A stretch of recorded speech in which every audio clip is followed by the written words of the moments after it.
His story is still told in hushed voices across North Carolina. Lazarus, an enslaved man who devised a revenge so meticulously calculated that 9 plantation supervisors burned alive in a single night. 9 men, 1 fire, 0 survivors. This was not a crime of passion, not a spontaneous act of rage. This was methodical, deliberate, executed with the precision of a master craftsman who understood exactly how to turn the very industry that enslaved him into an instrument of death. But what drives a man to such calculated vengeance? What did those 9 supervisors do to Lazarus that made burning them alive the only acceptable justice? And how does one powerless enslaved man with no weapons and no freedom plan and execute the perfect murder of 9 white men without leaving a shred of evidence? Before we uncover how Lazarus transformed turpentine and fire into retribution, I need you to do something. If stories of calculated revenge fascinate you, hit that subscribe button right now and drop in the comments where you're listening from, your state, your city. Now, let's discover what happened in the pine forests of Cumberland County in 1856, and how 1 man's loss became 9 men's death sentence. The pine forests of southeastern North Carolina stretched for hundreds of miles in 1856. An ocean of longleaf pine that had made the region the turpentine capital of America, Cumberland County, where our story unfolds, produced more naval stores, turpentine, tar, and rosin than any other county in the nation. The industry was brutal, backbreaking work that relied almost entirely on enslaved labor. Unlike cotton or tobacco plantations where enslaved people might work in proximity to the main house, the turpentine camps existed deep in the forests, sometimes 20 or 30 miles from civilization, creating isolated kingdoms where overseers wielded absolute power. The process of extracting turpentine was dangerous and exhausting. Enslaved workers, called turpentine hands, would make deep diagonal cuts in the pine trees, creating a V-shaped wound called a box near the base of the trunk. The resin would slowly seep down into these boxes where it collected until workers could scoop it out with long-handled dippers. The cuts had to be renewed every few days, climbing higher and higher up the tree throughout the season. A single worker might be responsible for thousands of trees, walking miles each day through snake-infested underbrush, breathing the thick, sweet stench of pine resin that coated their lungs and skin. But the real money in turpentine wasn't made by those who did the work or even by the plantation owners who profited from it. In Cumberland County, a system had evolved, a shadow economy that existed in the margins of the official business. This is where our story truly begins. Lazarus belonged to a man named Cyrus Hartwell, who owned a medium-sized plantation along the Cape Fear River. Hartwell, like many owners in the region, had discovered that leasing out enslaved workers to the turpentine industry was more profitable than farming. He could rent out a man like Lazarus for $8 to $10 a month, paid directly to him, while the turpentine operation fed and housed the worker. It was a system that created a peculiar dynamic. Enslaved people, who rarely saw their legal owners, controlled instead by white overseers and supervisors who operated with almost no oversight in the remote forest camps. Lazarus was 32 years old in 1856, though no one knew his exact age, not even himself. He had been born on the Hartwell plantation, the son of a woman named Ruth, who had died when he was 7. He had grown up knowing nothing but the turpentine forests, first as a child, helping to collect resin, then as a full worker by the time he was 12. By his early 30s, he was what they called a premier hand, someone who could handle the most trees, who knew the forest better than anyone, who could judge by looking at a cut whether it would yield good resin or run dry. He was a quiet man, tall and lean from years of physical labor, with hands permanently stained amber from the sticky resin that never quite washed away.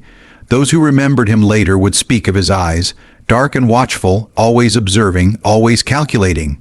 He had taught himself to read, stealing moments with discarded newspapers when he could find them, puzzling out words by firelight in the workers' cabins.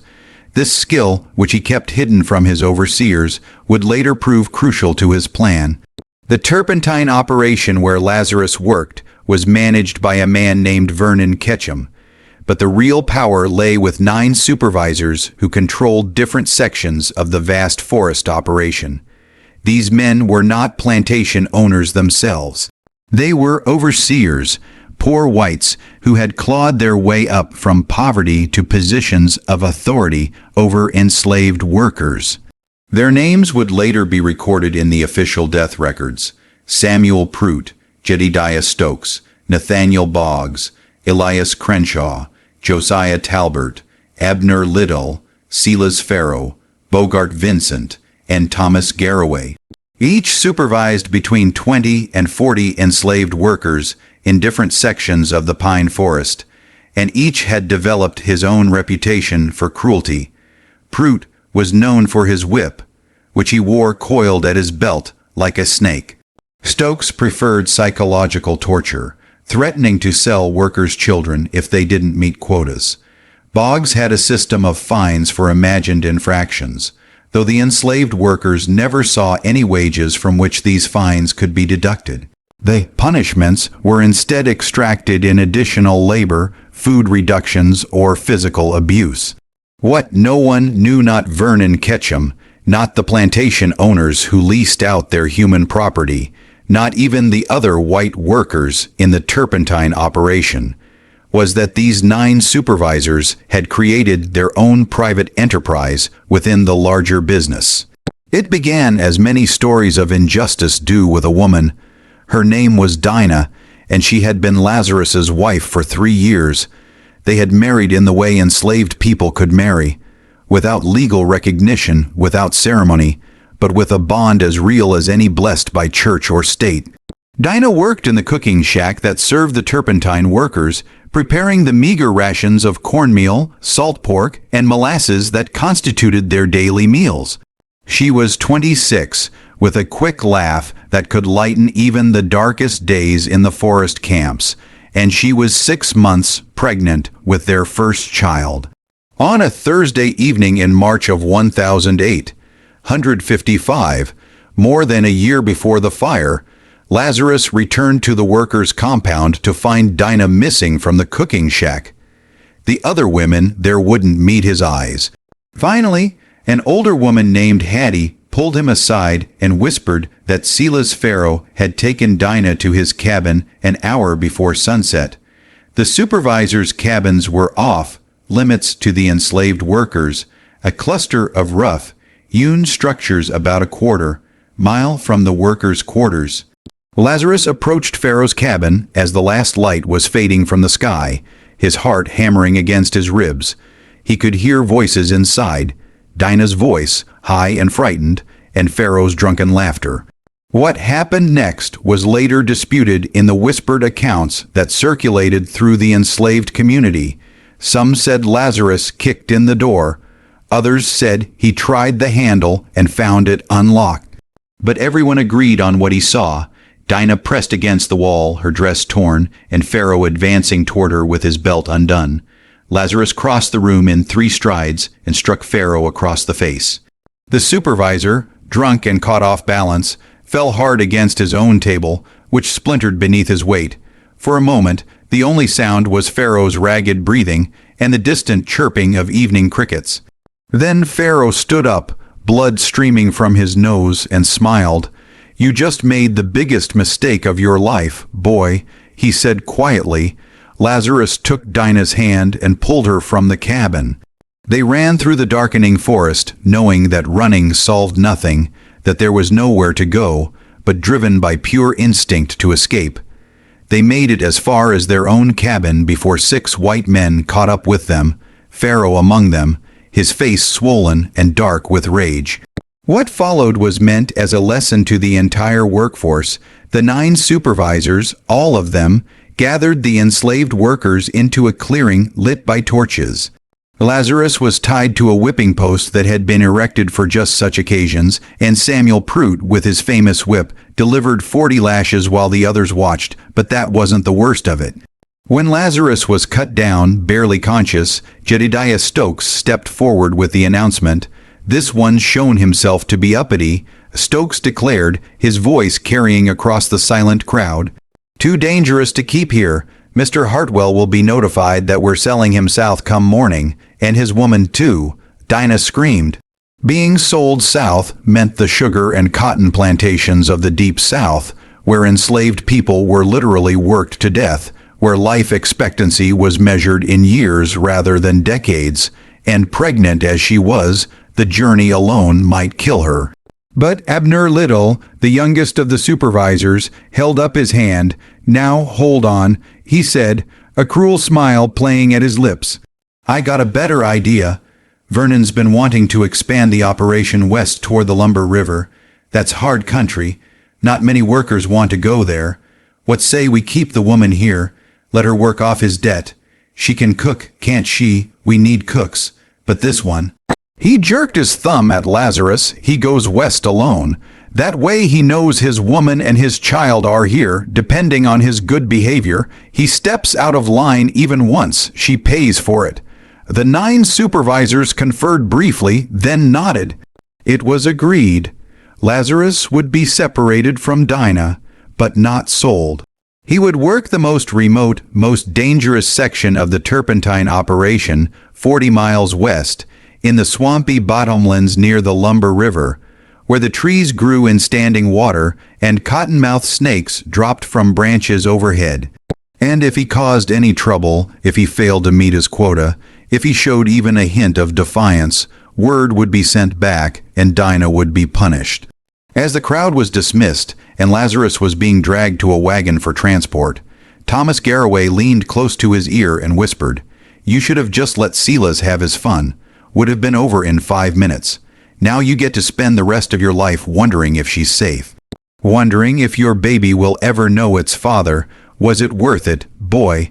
Lazarus said nothing. His back was on fire, his wrists bloody from the ropes, but his eyes were clear as he looked at each of the 9 men in turn. He was memorizing their faces, though he didn't yet know why. The wagon carried him west that very night, and he didn't see Dinah again for 3 weeks. When he finally was allowed a brief visit, accompanied by 2 armed guards, he found her thinner, her eyes hollow with fear and exhaustion.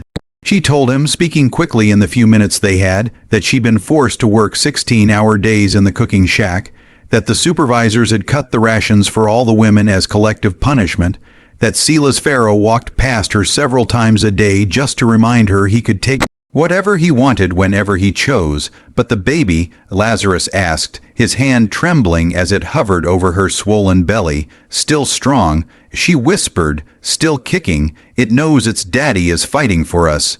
That was the last time he spoke to her alive. In the swamplands near the Lumber River, Lazarus worked in conditions that would have broken most men. The operation there was smaller, more primitive, with only about 15 enslaved workers and 2 white overseers. The pines grew differently here, twisted and stunted by the wet soil, yielding less resin and requiring more cuts to produce the same amount. The water that pooled around the bases of the trees was often knee-deep, breeding grounds for mosquitoes and snakes. Workers developed fevers, infections, mysterious ailments that left them too weak to meet their quotas. But Lazarus learned things in that swamp that would later prove invaluable. He learned that turpentine vapors, which were always present in the forest air, became especially concentrated in enclosed spaces. He learned that these vapors were heavier than air, settling in low places, invisible and odorless until someone brought a flame near them. He had seen a storage shed explode one afternoon when an overseer lit his pipe too close to an open barrel. The flash of ignition, the roar of flames consuming everything in seconds, the man's screams cut short by the inferno. He learned that the resin itself, once heated, became a fuel that water could not extinguish. He watched as workers tried to put out a small fire in a collection vat, only to see the water spread the burning resin across the ground like liquid hellfire. And he learned that the smoke from burning pine resin was thick and black, choking, capable of suffocating a man before the flames ever touched him. These observations, catalogued silently in his mind, seemed like random pieces of a puzzle he didn't yet know he was assembling. 3 months into his exile in the swamps, a new worker arrived, a young man named Isaiah, who had been transferred from the main operation. Isaiah brought news from the camp where Dinah worked, and the news was devastating. Dinah had lost the baby. Isaiah, speaking in whispers during the brief evening hours when the workers were left unsupervised, explained what had happened. Dinah had been forced to lift a heavy iron pot of boiling water despite her advanced pregnancy. She had pleaded with the supervisor on duty, Josiah Talbert, that the pot was too heavy, that she needed help. Talbert had responded by threatening to withhold her rations if she didn't do as she was told. She had lifted the pot, felt something tear inside her, and collapsed. The baby, a boy, was stillborn 2 days later. They didn't even let her rest. Isaiah said, his voice breaking, had her back in the cooking shack 3 days after, said she was faking her grief to get out of work. Lazarus received this news in silence. He was standing knee-deep in swamp water, the evening sun turning the sky orange through the pine branches overhead. Something changed in him in that moment. Not a breaking, but a hardening, a transformation of grief into something colder and more purposeful. He asked Isaiah one question: the 9 supervisors who run the main operation, do they still meet regular? Isaiah nodded. First Friday of every month, they all gather at old Pharaoh's cabin. Poker game, they say. Sometimes they're there till near dawn. Lazarus said nothing more about it, but he began to plan. Over the following months, Lazarus became a model worker. He exceeded his quotas, never complained, showed nothing but deference to the overseers in the swamp. His exemplary behavior earned him small privileges: an extra biscuit with dinner, permission to stay up an hour later than the other workers to mend his tools. He used these moments of relative freedom to continue his secret education, finding old newspapers that the overseers had discarded, studying not just the words, but the way white men conducted their business, the language they used, the methods they employed. In November of 1855, 8 months after losing his son, Lazarus was transferred back to the main operation. The official reason was that he had proven himself rehabilitated, that his good behavior had earned him a return to less harsh conditions. But Lazarus knew the real reason. They were short-handed at the main camp, and bodies were needed for the winter tapping season. When he arrived back at the compound, he learned that Dinah was gone. She had been sold this time, to a plantation owner in South Carolina 3 weeks earlier. No one knew exactly where. The supervisors had decided she was too melancholy, too slow in her work since losing the child. They had sold her for $1.75 and pocketed the money themselves, telling Cyrus Hartwell that she had run away. This was the final piece of information Lazarus needed. The 9 supervisors weren't just cruel. They were thieves, stealing from the very plantation owners they served. And if they were bold enough to sell an enslaved person and pocket the proceeds, what other schemes might they be running? Lazarus began to watch and listen with renewed purpose. The turpentine operation, Lazarus gradually discovered, was a masterwork of systematic theft. The 9 supervisors had spent years perfecting their scheme, and it was brilliantly simple. They were responsible for measuring and recording the amount of turpentine, tar, and rosin produced by their respective sections of the forest. These measurements were supposed to be reported accurately to Vernon Ketchum, who in turn reported to the plantation owners, but the supervisors had developed a system of false accounting that skimmed profits at every level. Lazarus pieced this together through careful observation and by taking enormous risks. He learned to read the ledgers that the supervisors kept, stealing moments when a book was left unattended, memorizing numbers and comparing them to the actual production he witnessed. He discovered that the supervisors underreported production by about 15%, not enough to raise immediate suspicion, but enough to accumulate significant quantities of unreported naval stores over time. These unreported barrels of turpentine, tar, and rosin were hidden in various locations throughout the forest, stored in abandoned shacks or buried in waterproof containers. Once every few months, a wagon would arrive at night, and these hidden stores would be loaded and transported away, sold to buyers in Wilmington or Fayetteville who asked no questions about provenance.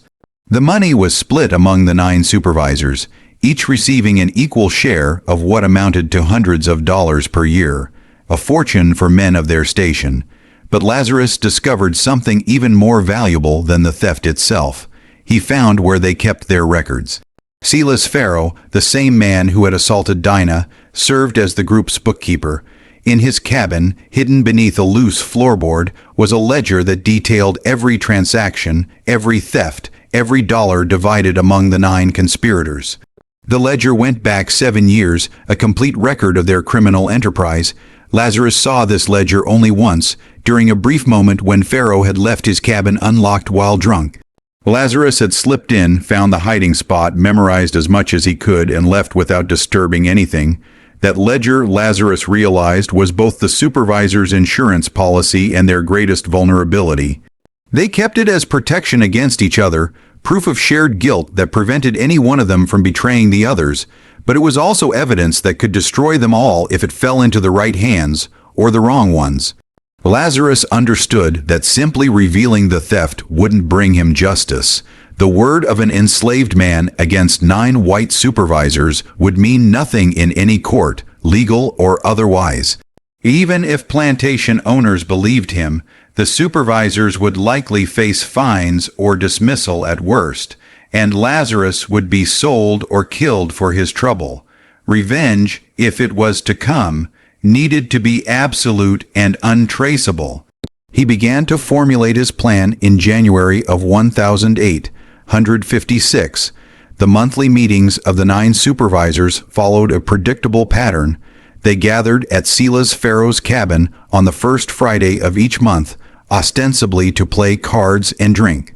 Pharaoh's cabin was the largest and most isolated, situated nearly a mile from the nearest workers' quarters, surrounded by dense pine forest on all sides.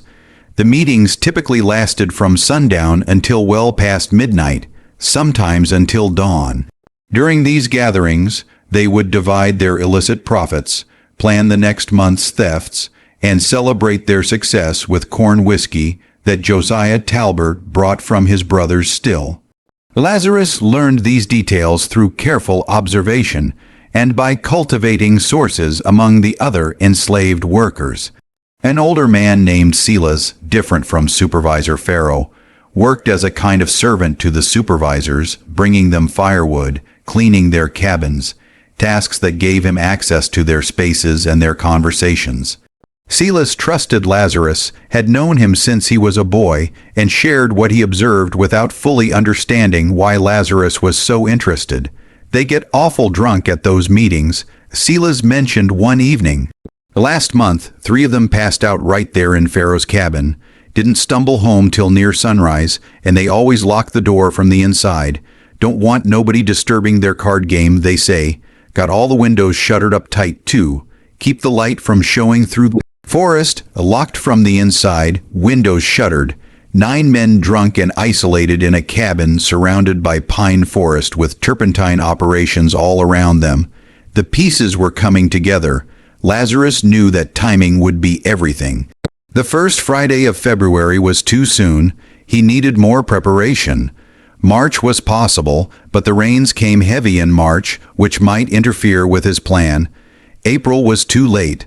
By April, something might change, someone might be transferred, the pattern might be broken. February would have to work. He would need just under a month to prepare.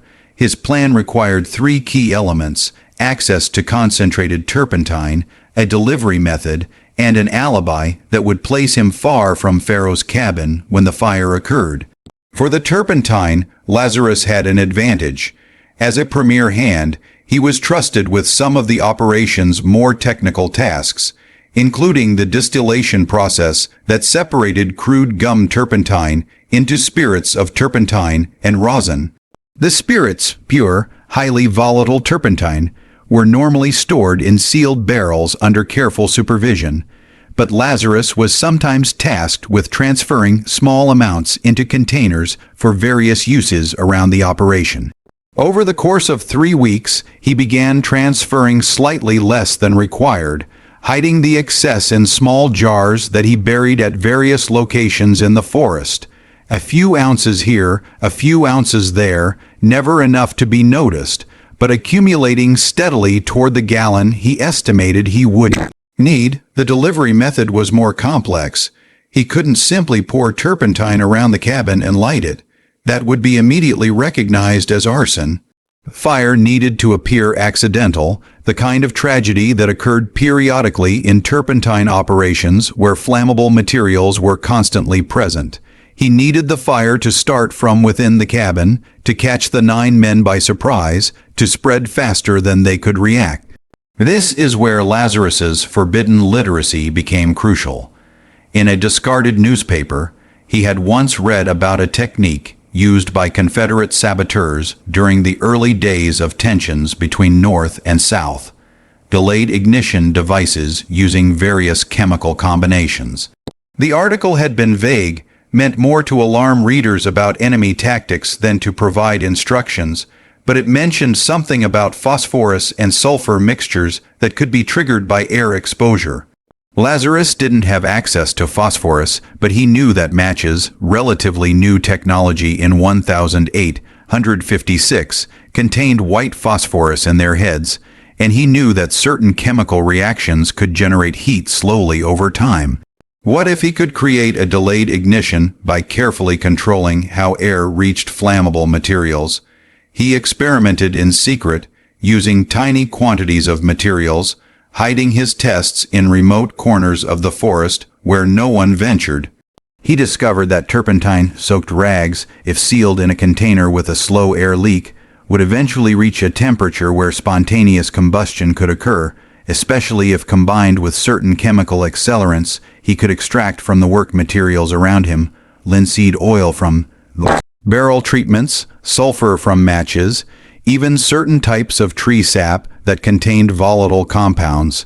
The timing was impossible to predict precisely, but he found he could create conditions where ignition would occur anywhere from 3 to 8 hours after the materials were set.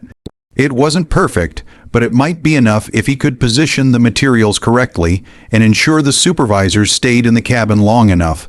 For his alibi, Lazarus needed to be visible and accounted for far from Pharaoh's cabin at the time of the fire. He volunteered for a task he normally avoided: night watch at one of the collection points, a duty that required a worker to stay awake through the night, guarding barrels of processed turpentine from thieves or animals. The collection point he volunteered for was 3 miles east of Pharaoh's cabin, and the overseer in charge was known to check on the night watchman multiple times to ensure he wasn't sleeping. It would be a perfect alibi, but there remained one enormous problem: how to get his incendiary materials into Pharaoh's cabin without being seen, and how to position them where they would be most effective. The solution came from an unexpected source. Silas, the older enslaved man who served the supervisors, mentioned casually in late January that Pharaoh had asked him to bring extra firewood to the cabin before the February meeting. Says they want a good fire going, keep the chill off while they play cards, Silas explained. Wants a whole cord of wood stacked inside the cabin, ready to feed the fire all night. Lazarus felt his pulse quicken. Firewood stacked inside the cabin. No one would question firewood in a cabin during winter. That's a lot of work for one man, Lazarus said carefully. You want help carrying it? Silas looked relieved. Would you? My back ain't what it used to be, and Pharaoh wants it done the day before the meeting. Wants it all stacked neat by his fireplace. So it was arranged. On Thursday, February 5th, 1856, Lazarus and Silas would deliver firewood to Pharaoh's cabin. They would have legitimate access, a legitimate reason to be inside, and an opportunity to position the materials exactly where Lazarus needed them. The day before the wood delivery, Lazarus retrieved his hidden jars of turpentine and carefully prepared his ignition device. Using a small clay pot he had shaped himself and fired in one of the operation's kilns, claiming he was making a cooking vessel. He created a sealed container with a tiny hole in the lid, barely visible. Inside, he placed rags soaked in turpentine and linseed oil, combined with sulfur extracted from match heads and certain reactive tree resins he had identified through his experiments. The mixture was designed to slowly heat as air gradually entered through the small hole, reaching ignition temperature several hours after being sealed.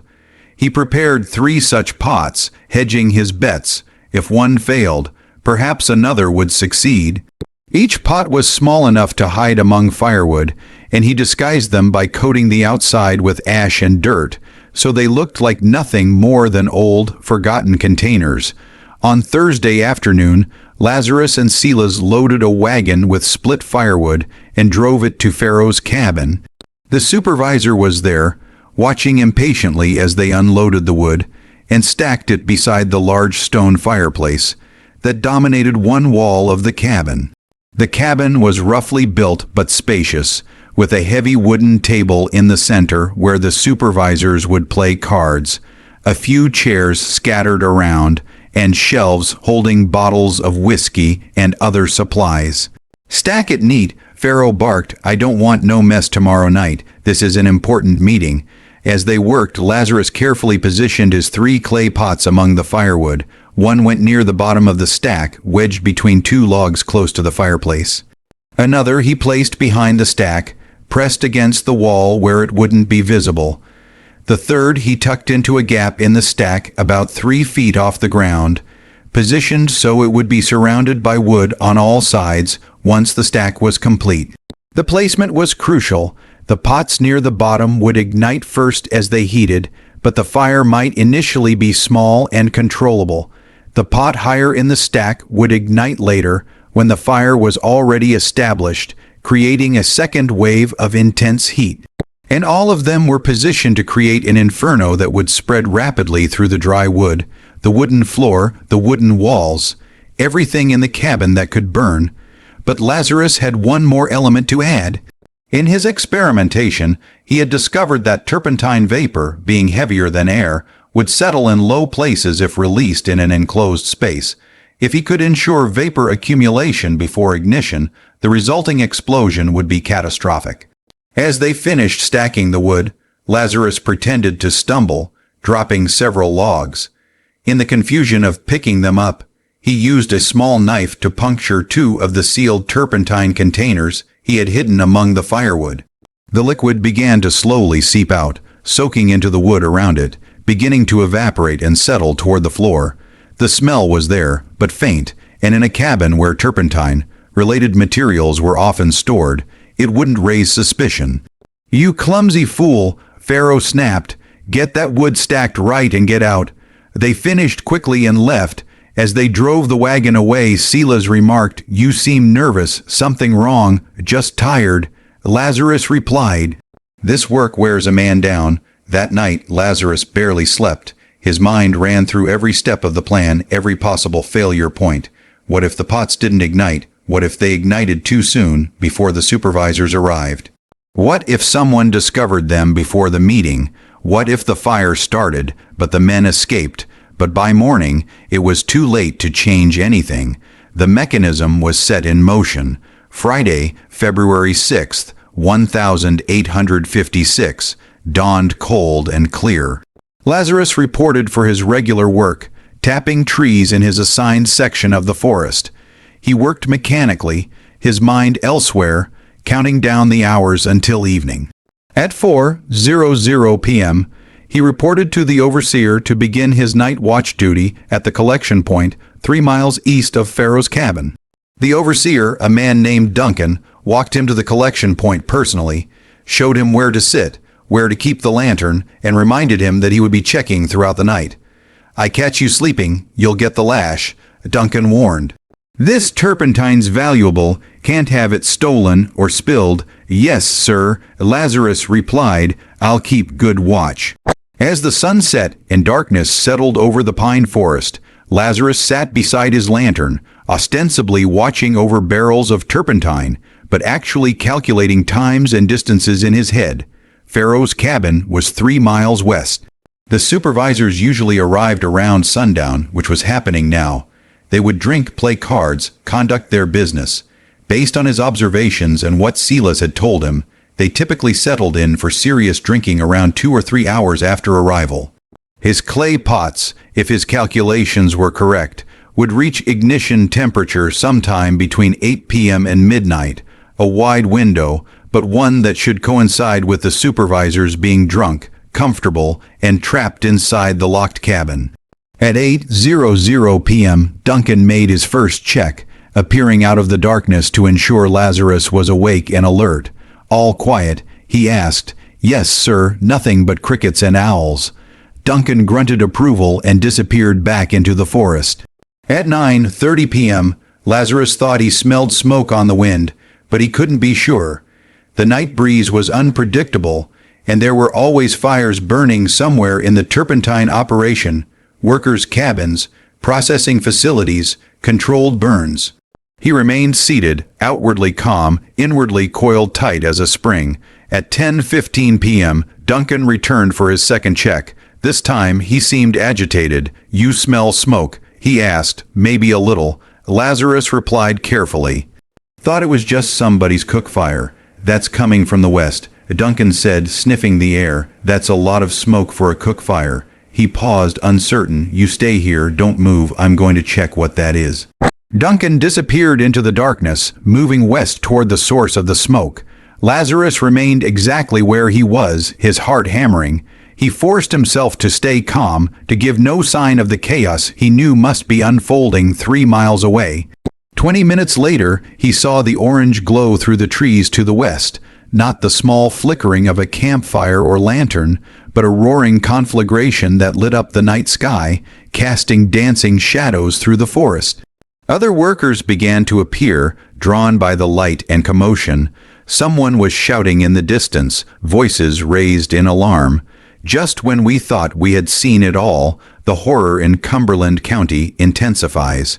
If this story is giving you chills, share this video with a friend who loves dark mysteries. Hit that like button to support our content, and don't forget to subscribe to never miss stories like this. Let's discover together what happens next. An hour later, Duncan returned with 3 other men, all of them covered in soot and reeking of smoke. Their faces were grim, shocked. "Pack up," Duncan told Lazarus. "Night watch is over. There's been a terrible accident." "What happened?" Lazarus asked, allowing just the right amount of concern into his voice. "Pharaoh's cabin," Duncan said, his voice hollow. "Burned to the ground. The supervisors were inside, all 9 of them. There." He couldn't finish the sentence. Lazarus felt a cold satisfaction settle over him, but he kept his expression neutral, shocked. "All 9, he repeated. "How?" "Don't know yet. Fire must have started from the fireplace, spread too fast. Door was locked from inside, windows shuttered. By the time anyone saw the flames, it was too late. Too late for any of them." As they walked back toward the main compound, Lazarus could see the glow still burning in the distance. The fire had consumed everything with a ferocity that seemed almost supernatural, though Lazarus knew exactly how natural, how carefully planned every element had been. He had accounted for the dry winter wood, the enclosed space, the vapor accumulation, the multiple ignition points. He had created the perfect conditions for an inferno that would give 9 men no chance of escape. As news of the tragedy spread through the workers' quarters, Lazarus listened to the shocked whispers, the speculation, the horror. No one suspected him. Why would they? He had been 3 miles away, under direct supervision, with witnesses who could confirm his presence throughout the evening. He was simply another enslaved worker, shocked by the terrible accident that had claimed the lives of 9 white men. But as he lay on his bunk that night, listening to the distant shouts of men still fighting the fire's remnants, Lazarus felt no triumph. The fire had taken 9 lives, had avenged Dinah and their son, had punished the men who had made theft and cruelty into a system, but it hadn't brought his wife back. It hadn't restored what had been stolen from him. It had simply balanced a ledger written in blood and ash. He closed his eyes and saw Dinah's face, remembered her laugh, felt the ghost of her hand in his, and for the first time since learning of her fate, he wept, not tears of grief alone, but tears of release, of a burden finally set down, of a debt finally paid.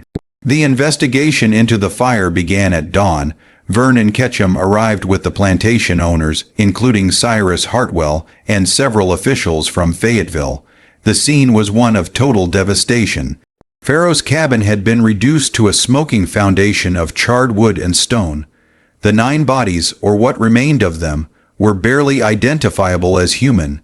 The heat had been so intense that the very bones had partially calcined, turning to ash and fragments.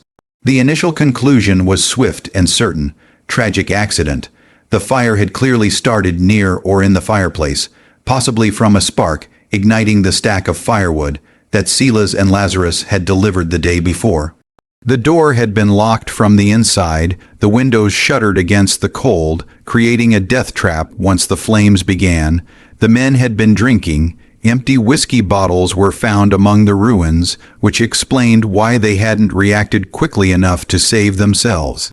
"Terrible thing," Hartwell said, standing beside the ruins. 9 good men all at once. This will set the operation back months. But Vernon Ketchum was not entirely satisfied with the simple explanation. He was a careful man, one who had built his business on attention to detail, and something about the scene troubled him. The fire had burned too hot, too fast. Even accounting for the firewood and the wooden structure, the intensity suggested accelerants, and in a turpentine operation, accelerants were always present. But why would there be concentrated turpentine in a supervisor's cabin? He walked the perimeter of the ruins, noting the pattern of the burn. The most intense heat seemed to have been centered in 3 locations: near the fireplace, yes, but also along the western wall and in the middle of the room. 3 distinct points of maximum combustion. That was unusual for a fire that had supposedly spread from a single source.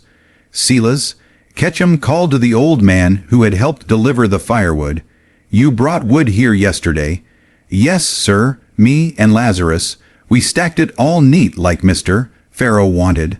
"Was there anything else in that wood? Any containers, any materials?" Silas shook his head. "Just wood, sir, split pine, good and dry." Ketchum turned to Lazarus, who stood among the gathered workers, his face appropriately somber. "You helped with the wood?" "Yes, sir." "Did you notice anything unusual, anything in the cabin that seemed out of place?" Lazarus met Ketchum's eyes directly, his expression open and honest. "No, sir, just the cabin like always. Mr. Pharaoh watched us the whole time, made sure we stacked the wood neat.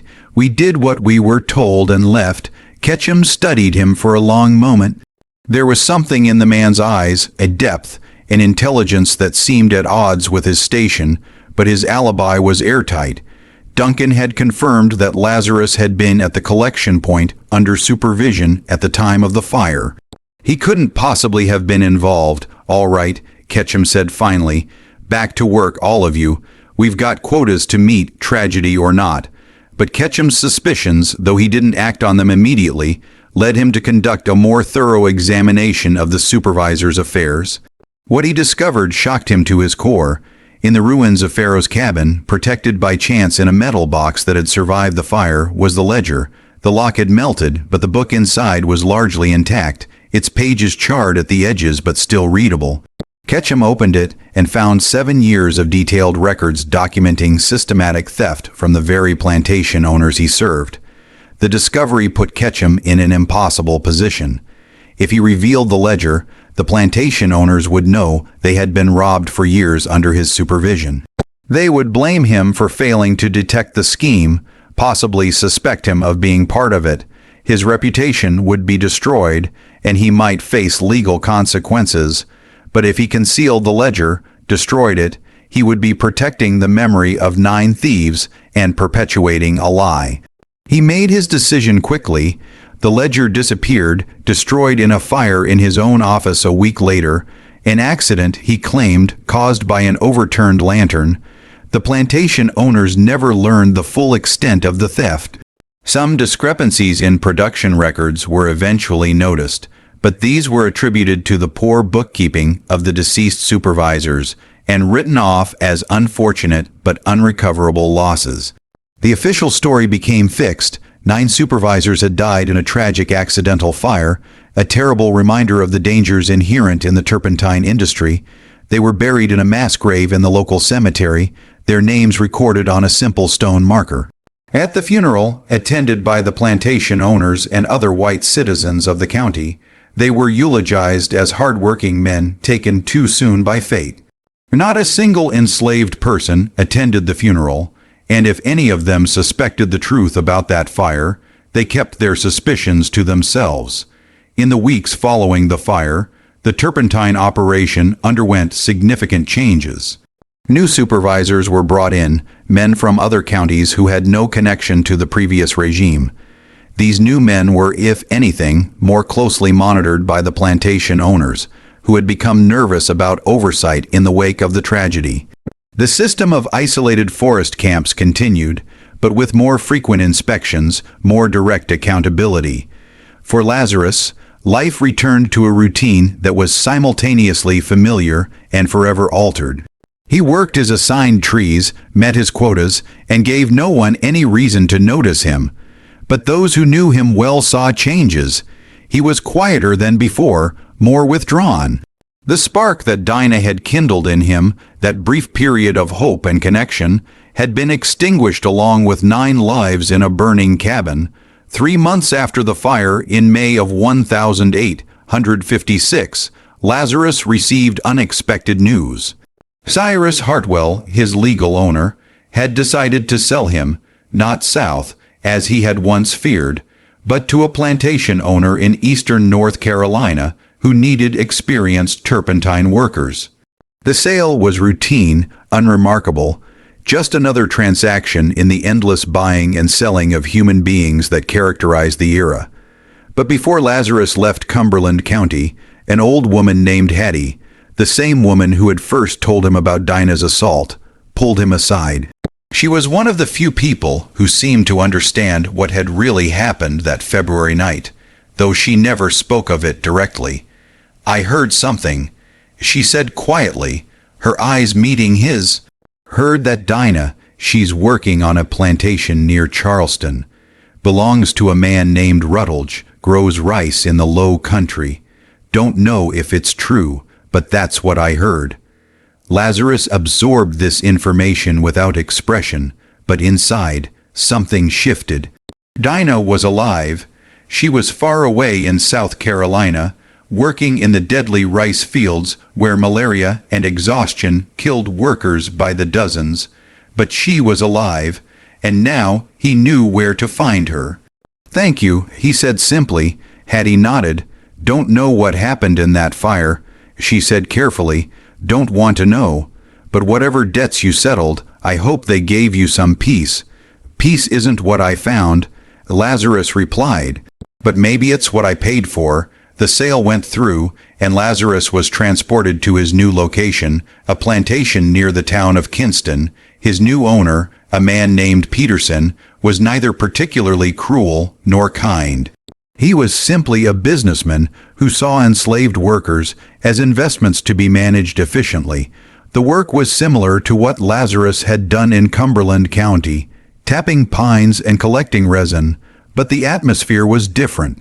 The supervisors here were watched more closely, their authority checked by regular oversight. Lazarus worked at the Peterson plantation for 2 years, saving every scrap of information he could gather about the route south, about the plantation near Charleston where Dinah might be, about the possibility, however remote, of somehow reaching her. He knew it was likely impossible, the distance was enormous, the obstacles insurmountable, but the knowledge that she lived, that she was somewhere in the world, gave him something to hold on to in the darkest hours. In the fall of 1858, rumors began to circulate among the enslaved workers about tensions between North and South, about political crises over slavery's expansion, about the possibility of war. These rumors meant little to Lazarus at first. The concerns of politicians seemed impossibly distant from the daily reality of survival in the turpentine forests, but older workers spoke of wars as times of chaos, when the normal order broke down, when impossible things sometimes became possible. Then, in October of 1858, something extraordinary happened. A man appeared at the Peterson plantation, claiming to be a slave trader with documents authorizing him to purchase several workers for a buyer in South Carolina. Among the workers he sought to purchase was Lazarus. The price offered was generous $120, more than Lazarus's probable market value. Peterson, always attentive to profit, agreed to the sale. Within 2 days, Lazarus found himself shackled in a wagon heading south, along with 3 other workers who had also been purchased. The trader was a rough-looking man who said little, driving the wagon with efficient determination. They traveled for 3 days, stopping at roadside camps at night.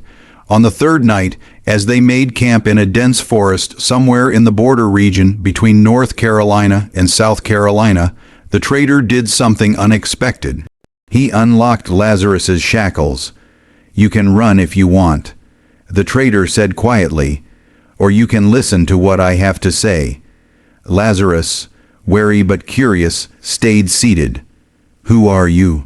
"Name's not important. What's important is that an old woman named Hattie back in Cumberland County got word to certain people that you needed to get south, needed to find someone near Charleston. That's going to cost you, though. You owe a debt now to the people who arranged this." Lazarus felt his heart hammering. What kind of debt? The kind you pay forward. There's a network. People helping people find their families, helping folks get where they need to go. You find who you're looking for, you help the next person. That's how it works. That's how it has to work. The trader pulled out a piece of paper with an address written on it. Rutledge Plantation outside Charleston. That's where she is, as far as anyone knows. These 3 I bought, they're going to be sold proper in Columbia. I got to make this look legitimate. But you're getting off this wagon come morning. There's folks who will help you get closer to Charleston, but the last part, getting onto that plantation, finding her, that's on you. And if you're caught, you never heard of me, never heard of this network. Understand? Lazarus took the paper, his hands trembling slightly.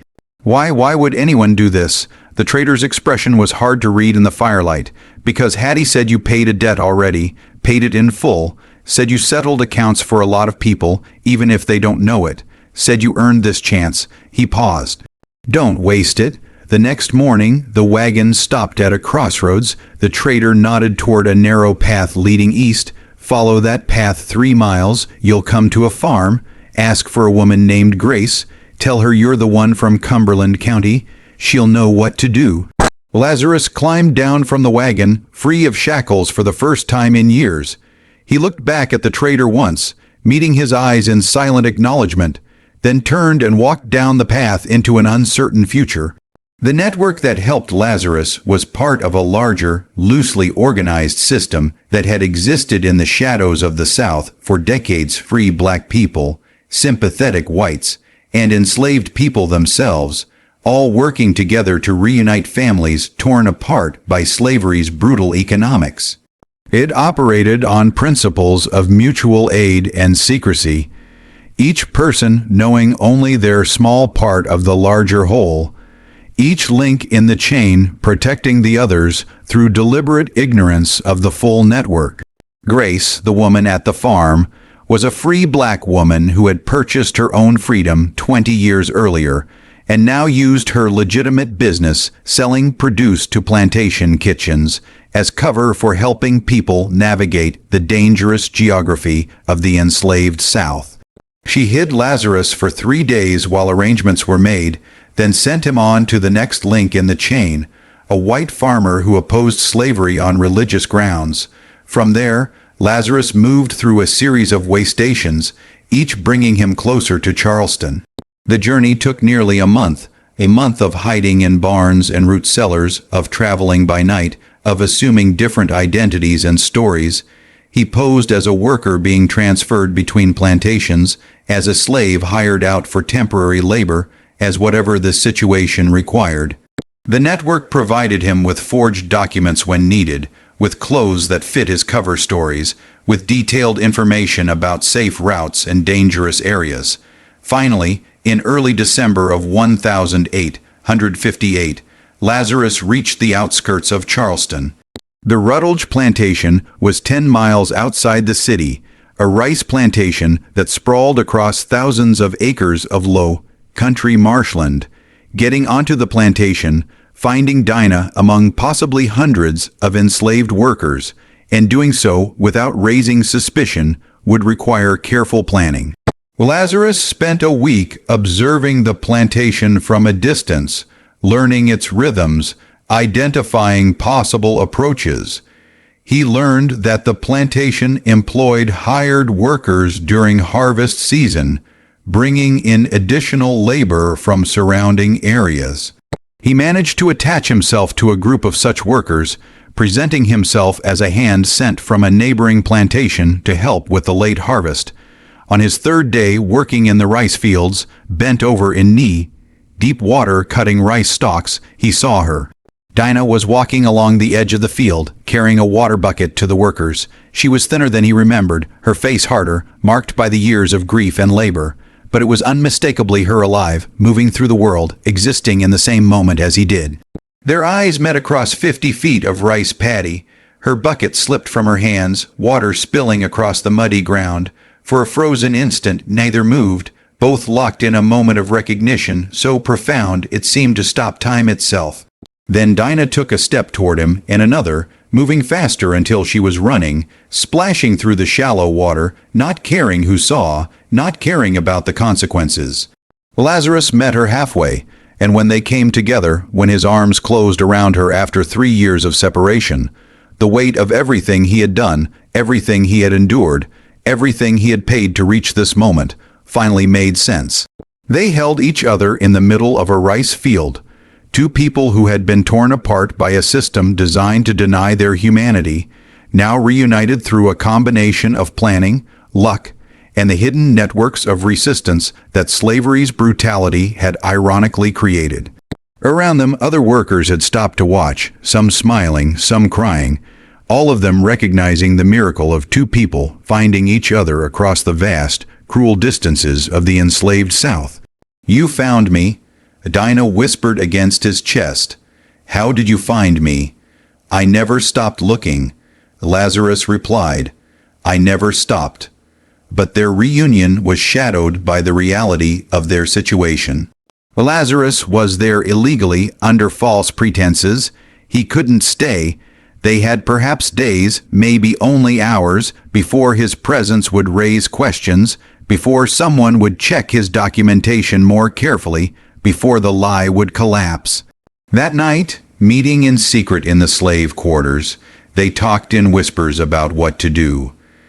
Lazarus told her about the network that had helped him, about the possibility of escape, of reaching free territory in the north. But Dinah shook her head. "I can't," she said, running. "That's for the young, the strong. I'm neither anymore. And if we're caught together, they'll kill us both. You know they will." "Then I'll stay here," Lazarus said. "I'll find a way to be sold here, to work here with you, and live your whole life in rice fields that'll kill you in 5 years. You've already paid too much, Lazarus. Don't pay more." They argued through the night, each trying to convince the other to choose survival over reunion. But by dawn, they had reached an understanding. They would have what time they could steal, these few precious days, and then Lazarus would go north, would seek freedom, would live the life that Dinah's sacrifice would make possible. "You live free," she told him, her hand on his face. "You live free, and that means I'm free too, somewhere, somehow. You understand, your freedom is mine. That's how this has to be." Lazarus spent 5 more days on the Rutledge plantation, 5 days of stolen moments, of conversations that compressed years of loss and longing into fragments of time. He told Dinah about the fire, about the 9 men, about the debt he had paid for what they had done to her and their child. He expected her to be shocked, horrified, but instead she simply nodded, as if she had always known, as if the knowledge of his revenge had been written in the ash and smoke that had reached across hundreds of miles. They deserved it, she said simply, and more. On the 6th day before dawn, Lazarus left the plantation. Dinah walked with him to the edge of the rice fields, to the point where the cultivated land gave way to wild marsh. They held each other one last time, and then Lazarus turned north toward freedom, toward a future that would be forever marked by what he had lost and what he had done to avenge it. He never saw Dinah again. The historical record of what happened to Lazarus after December 1858 is fragmentary and uncertain.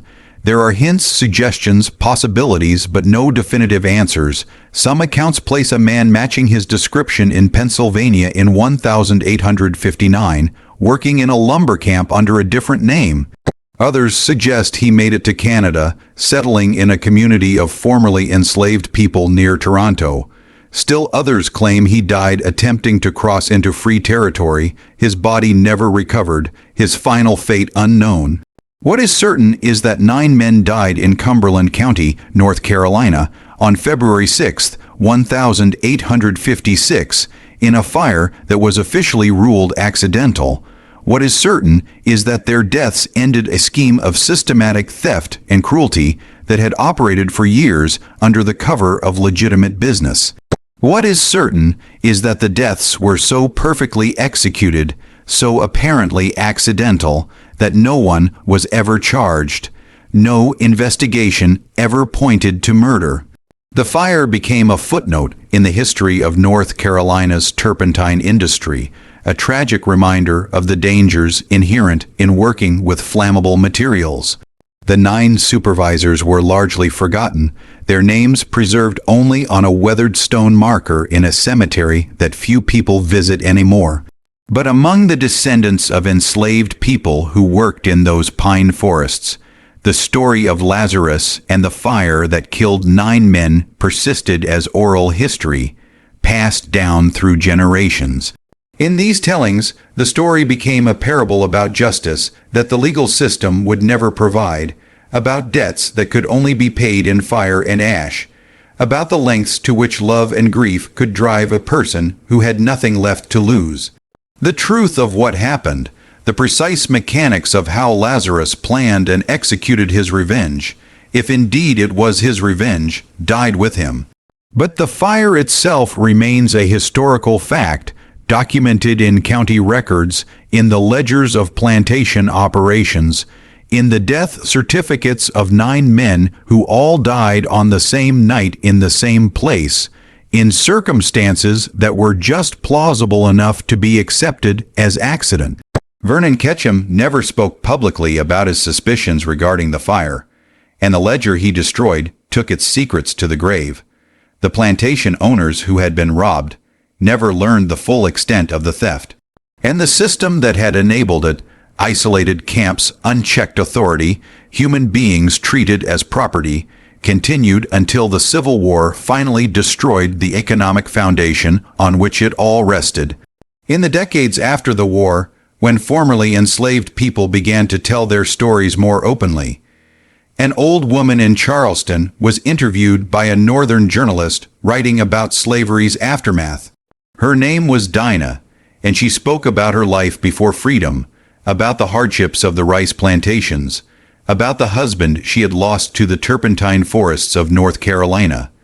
The journalist asked if she ever learned what became of her husband, this man named Lazarus. "I believe he found his freedom," she said carefully. "One way or another, I believe he found what he was looking for, and that's enough for me to know."